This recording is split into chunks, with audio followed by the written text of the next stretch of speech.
Hi, this is Sally Morin, San Francisco personal injury attorney, and I'm here to conclude my video blog series about the types of damages you can recover in a personal injury accident. So there's two main categories that I've discussed, special damages and general damages. I also talked about the subcategories of special damages, property damage, medical expenses, and loss of earnings damages. I've mostly talked about past damages. So these are things that have already happened or that you've already incurred.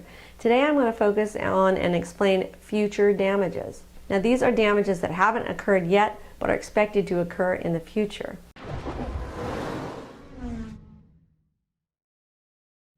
So if someone's reasonably likely to incur special damages or general damages in the future, they may be compensated for those, but they have to prove a couple things.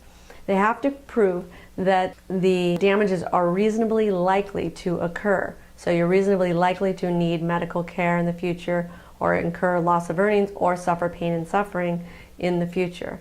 And then you're also required to prove the reasonableness of the amount of these damages that you're claiming.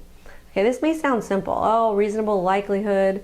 Yeah, sure, I'm going to need future treatment, or I'm going to be in pain, and yes, I'm probably going to miss work.